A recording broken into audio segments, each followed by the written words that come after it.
बहुत रात हो गई थी। नील बाइक से अपने घर जाने के लिए निकला। कुछ दिनों पहले ही उसे ये नई नौकरी लगी थी। कभी डे शिफ्ट कभी नाइट शिफ्ट करके वो बहुत थक जाता था। रात के करीब 1 बजे नील ऑफिस से निकला था। नाइट शिफ्ट से निकले बहुत सारे लोग उसे हाईवे की तरफ जाते हुए दिखे। नील भी उनमें शामिल हो गया, लेकिन हाईवे से उनके रास्ते अलग हो गए। सब लोग अपने अपने रास्ते चले गए। वो भी बाइक पर से निकला। कुछ ही देर में नील हाईवे पर आया। रात बहुत हो गई थी, इसलिए ट्रैफिक भी बहुत कम था। उसे अपने स्पीड में बिल्कुल कंट्रोल नहीं था। कभी कभार ही उसे सामने से कोई कार आती दिखती थी या फिर ओवरटेक करती थी।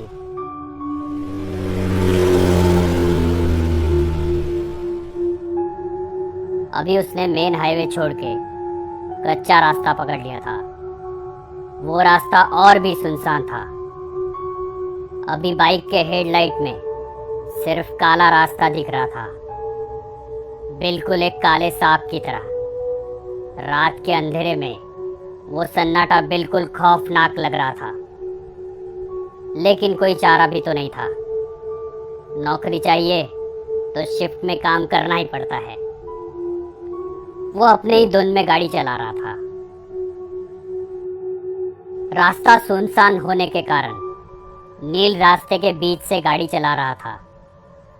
कुछ ही देर में उसका अकेलापन दूर हो गया। उसे पीछे से आती हुई गाड़ी का हॉर्न सुनाई दिया। उसने उस गाड़ी को साइड दी। कुछ ही समय में एक कपल बाइक पर से उसे ओवरटेक करके चला गया। शायद वो पति पत्नी थे।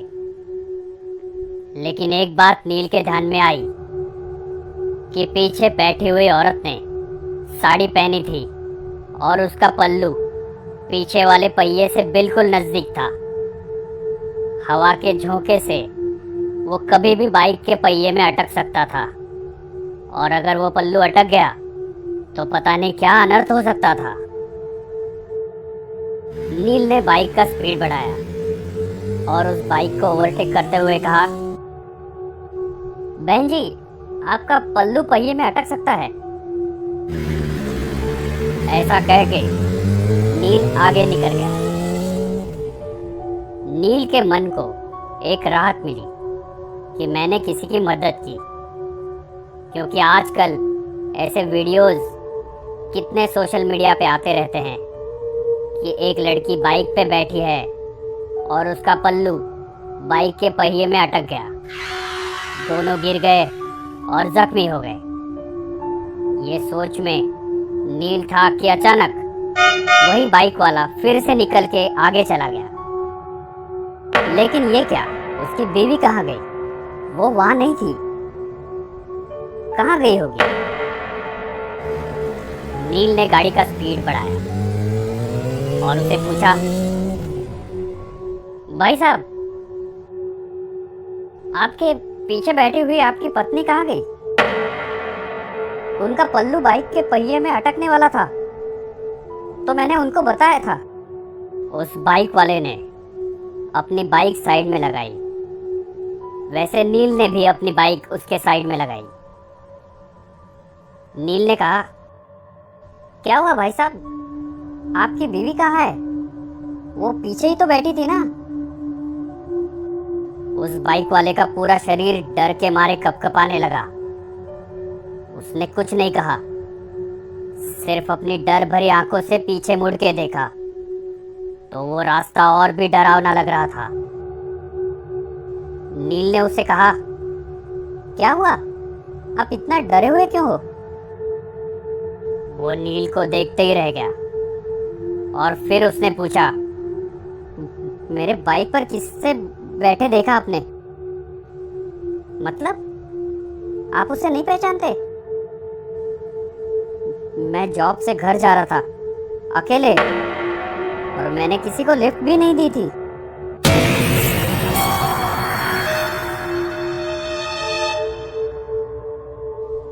उसकी बातें सुन के नील के रोंगटे खड़े हो गए।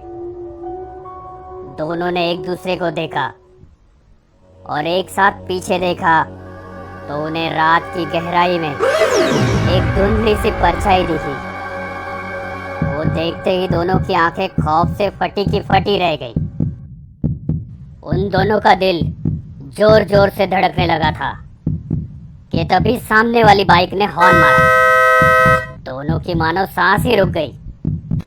दोनों ने फटाफट बाइक स्टार्ट की और तेज रफ्तार से अपने घर की ओर बढ़ने लगे। नील घर पहुंचा तो रात के 2 बजे थे। वो अपने बिस्तर पे लेटा, लेकिन उसे नींद नहीं आ रही थी। अपने पूरे करियर में उसने ये चीज पहली बार ही देखी थी। रह रह के उसके मन में एक ही ख्याल आ रहा था, क्या मैंने जो देखा वो सच था? कितनी बार वो वही रास्ते से गुजरा था, लेकिन आज तक उसे ऐसा खौफनाक अनुभव नहीं हुआ था। बाइक पे बैठी वो औरत, उसकी लाल साड़ी, कैसे मुमकिन है ये? लेकिन ये अनुभव एकदम असली था। उसे तो अब अपने खिड़की के पर्दे भी उस लाल साड़ी वाली औरत के पल्लू जैसे दिख रहे थे। ऐसे लग रहा था कि बार बार कोई उसका नाम पुकार रहा है। उसे तो अब खिड़की की ओर देखने के लिए भी डर लग रहा था। जब भी वो पर्दा हिलता, बस उसे वही सब याद आता। वो उठा और उसने खिड़की बंद कर दी। जैसे ही वो मुड़ा,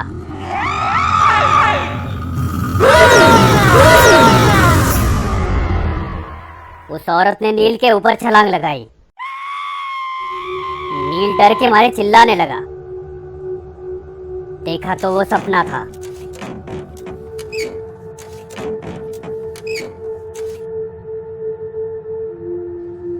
नील ने सोचा, मैं कुछ ज्यादा ही सोच रहा हूं, और सो गया। नील 2 दिन काम पे भी नहीं गया, लेकिन ऐसा वो कितने दिन तक करने वाला था। तीसरे दिन वो काम पे चला गया, लेकिन उसका ध्यान काम में नहीं था। बार बार वो घड़ी देख रहा था। 12:30 बज गए। शिफ्ट खत्म हो गई। वो अपने बाइक पे बैठा, लेकिन उसके पैर कांपने लगे थे। सोच सोच में वो कब हाईवे से निकल के कच्चे रास्ते पे आया, ये उसे पता ही नहीं चला। अब उसे ज्यादा डर लगने लगा था। उसे सब याद आने लगा कि पीछे से एक गाड़ी का हॉर्न सुनाई दिया। नील के रोंगटे खड़े हुए। क्या वो औरत फिर से उस आदमी के पीछे बैठी हुई होगी? क्या वो मुझे फिर से दिखेगी? सिर्फ उसे उसके हार्ट बीट सुनाई दे रहे थे। शरीर पूरा पसीना पसीना हो गया था। दूसरी बाइक आगे जाने की कोशिश करने लगी। नील ने सोचा, मैं उसके पीछे देखूंगा ही नहीं। लेकिन आखिर उसने पीछे देख ही लिया, तो उसके पीछे कोई नहीं था। नील ने एक राहत भरी सांस ली। उसकी जान में जान आ गई। कलेजे का डर अब खत्म हो गया था। नील ने बाइक वाले की ओर देखा और थोड़ा स्माइल किया, तो उस बाइक वाले ने अपने हेलमेट की कांच ऊपर की और बोला, बहन जी से कहिए उनका पल्लू पहिए में अटक सकता है।